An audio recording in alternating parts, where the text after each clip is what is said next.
menjadi pemenang kedua. Jadi cukup strategis, kalau tidak bisa disebut cukup seksi.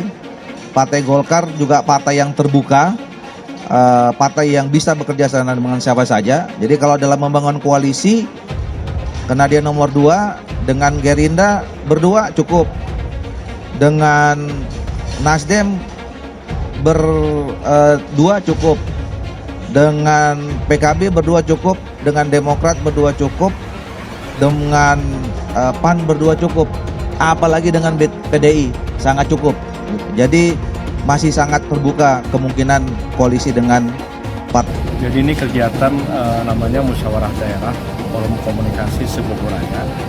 Ini dihadiri oleh Simpul Relawan Anies Baswedan di Kota Bogor, Kabupaten Bogor, Kota Sukabumi, Kabupaten Sukabumi, Kabupaten Cianjur, dan Depok. Alhamdulillah hari ini sudah datang dari 62 simpul, sekitar 210 orang peserta yang masing-masing pengurus inti dari simpul.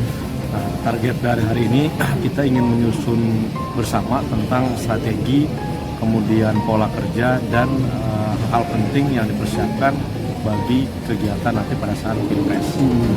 Ada beberapa yang sudah kita usulkan lewat musda ini. Pertama tentang posko pemenangan Anies, kemudian tentang advokasi relawan, dan tentang saksi yang ada di TPS, dan tentunya bagaimana kita memaksimalkan agar semua relawan ini bisa turun ke lapangan, menyapa masyarakat. Ada pernyataan dari elit PKB mengatakan kita sekarang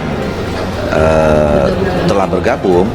Ya kita kalau yang namanya gabung itu kan ada kesepakatan tertulis. Misalnya antara Gerindra sama PKB kan ada namanya fakta, tanda tangan. Kita juga di KB juga begitu.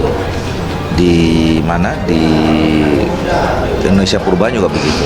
Kalau ukurannya gabung itu kita belum sampai ke sana.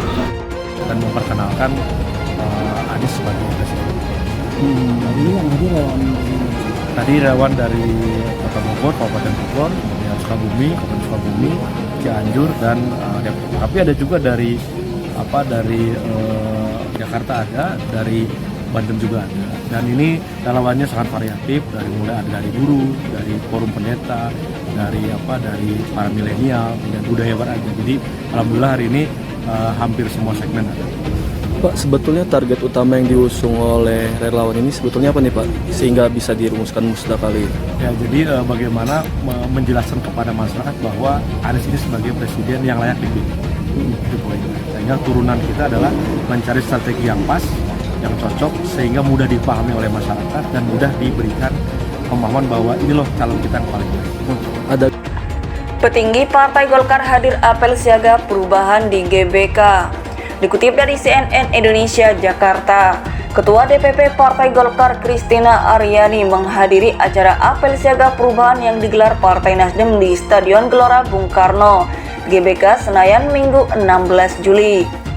Pada hari ini, saya selaku Ketua DPP Partai Golkar bersama Bapak Rizal Malarangeng dan Bapak Supriyansa ikut hadir dalam apel siaga perubahan Partai Nasdem yang digelar di GBK Jakarta, kata Kristina dalam keterangan tertulis.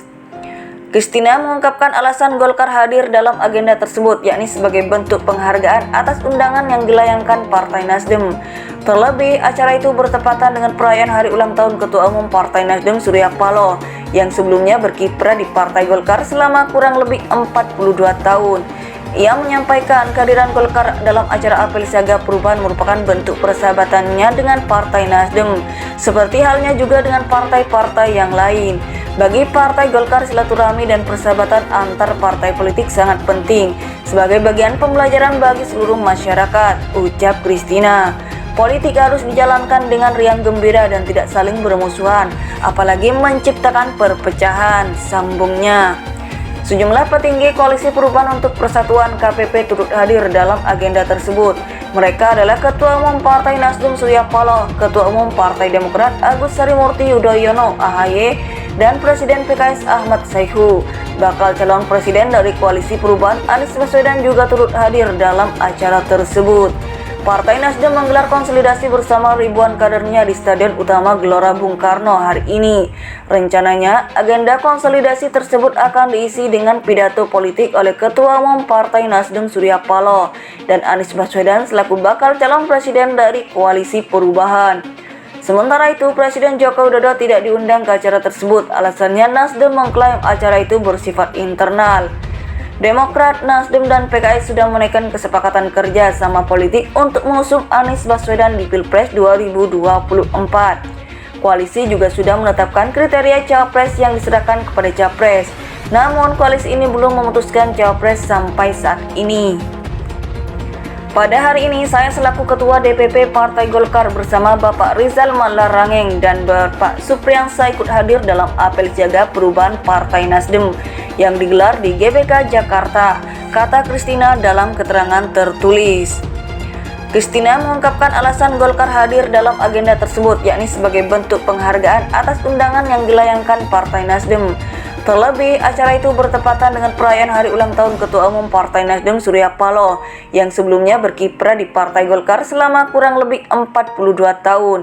Ia menyampaikan kehadiran Golkar dalam acara apel siaga perubahan merupakan bentuk persahabatannya dengan Partai Nasdem, seperti halnya juga dengan partai-partai yang lain. Bagi Partai Golkar, silaturahmi dan persahabatan antar partai politik sangat penting sebagai bagian pembelajaran bagi seluruh masyarakat, ucap Kristina. Politik harus dijalankan dengan riang gembira dan tidak saling bermusuhan, apalagi menciptakan perpecahan, sambungnya. Sejumlah petinggi Koalisi Perubahan untuk Persatuan KPP turut hadir dalam agenda tersebut. Mereka adalah Ketua Umum Partai Nasdem Surya Paloh, Ketua Umum Partai Demokrat Agus Harimurti Yudhoyono (AHY), dan Presiden PKS Ahmad Saihu. Bakal calon presiden dari Koalisi Perubahan Anies Baswedan juga turut hadir dalam acara tersebut. Partai Nasdem menggelar konsolidasi bersama ribuan kadernya di Stadion Utama Gelora Bung Karno hari ini. Rencananya, agenda konsolidasi tersebut akan diisi dengan pidato politik oleh Ketua Umum Partai Nasdem Surya Paloh dan Anies Baswedan selaku bakal calon presiden dari Koalisi Perubahan. Sementara itu, Presiden Joko Widodo tidak diundang ke acara tersebut. Alasannya Nasdem mengklaim acara itu bersifat internal. Demokrat, Nasdem, dan PKS sudah menaikkan kesepakatan kerja sama politik untuk mengusung Anies Baswedan di Pilpres 2024. Koalisi juga sudah menetapkan kriteria cawapres yang diserahkan kepada capres. Namun, koalisi ini belum memutuskan cawapres sampai saat ini.